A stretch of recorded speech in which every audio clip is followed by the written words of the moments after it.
La Falémé est un affluent du fleuve Sénégal. Les deux cours d'eau servent de frontière entre la Mauritanie, le Mali et le Sénégal.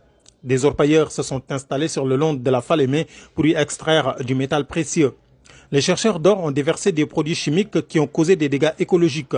Les populations riveraines du fleuve qui se servent de l'eau de la Falémé se sont retrouvées avec des maladies dermatologiques, nous dit l'infirmier chef de poste du village de Balou. Certes, durant la période chaude, vers le mois de mai-juin de l'année passée, nous avons constaté un syndrome de dermatose au niveau de certains patients, c'est-à-dire la population de Balou, surtout chez les jeunes qui fréquentaient le fleuve. Donc on avait le constat. Aussitôt après, on a essayé d'alerter le médecin-chef en tant que tel pour lui dire le constat qu'on a fait au niveau de nos consultations. Parce qu'on a une recrudescence de ces cas de dermatose au niveau de la population. Maintenant, après le constat, on a pris des images qu'on a données au niveau du médecin.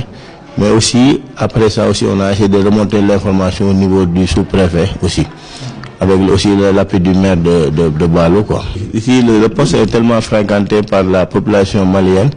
Parce qu'on est entre la frontière avec le Mali et la Mauritanie. Donc il y a les gens du Mali qui viennent se consulter ici, mais aussi il y a les gens de la Mauritanie qui viennent aussi se consulter ici. Lorsqu'on a fait aussi ce constat, vu qu'il y avait ces dermatologues, moi-même je me suis dépêché au niveau de ces deux postes qui sont là-bas, les postes de santé de Fegui et sur le centre de santé communautaire de Tafsirka, pour essayer de voir avec les gens qui sont là-bas, est-ce qu'ils ont fait le même constat que moi par rapport à cette recrudescence de ces dermatoses. Les oiseaux et les poissons ne sont pas épargnés. Les dégâts écologiques sont inquiétants. Leur péage a pris de l'ampleur dans la zone de Kenyaba, que nous avons constaté qu'il y a des problèmes au niveau de la Falémé. Et ça, cette eau que vous voyez, à un certain moment, à partir du mois de décembre, l'eau était très claire à Bakel. Les gens se baignaient toute la journée. C'est là que les gens faisaient les lessives. Mais le fleuve, c'était une vie. Mais aujourd'hui, vous voyez, vous ne voyez personne. L'eau est devenue trouble. Les gens ne s'aventurent plus à se baigner. Bon, c'est une méfiance totale par rapport. Le mujur berna ndax ñun déjà ñu koy tim mënuñu ci jëfandiku amaluñu benn njariñ fi mu nekk jur mën cee naan jur bu ci naan day am problème. Nous ne cultivons pas nos champs à l'heure actuelle. Nos animaux ne s'y abreuvent pas. te di ndox boo xamee bu ñu ko arrosé ban la àndal. ca kaw lay tax ci suuf du tooy te ceeb moom lu mu bañ reen bi feeñ bu amee bu kii bi bu xaree suuf bi xaree rek.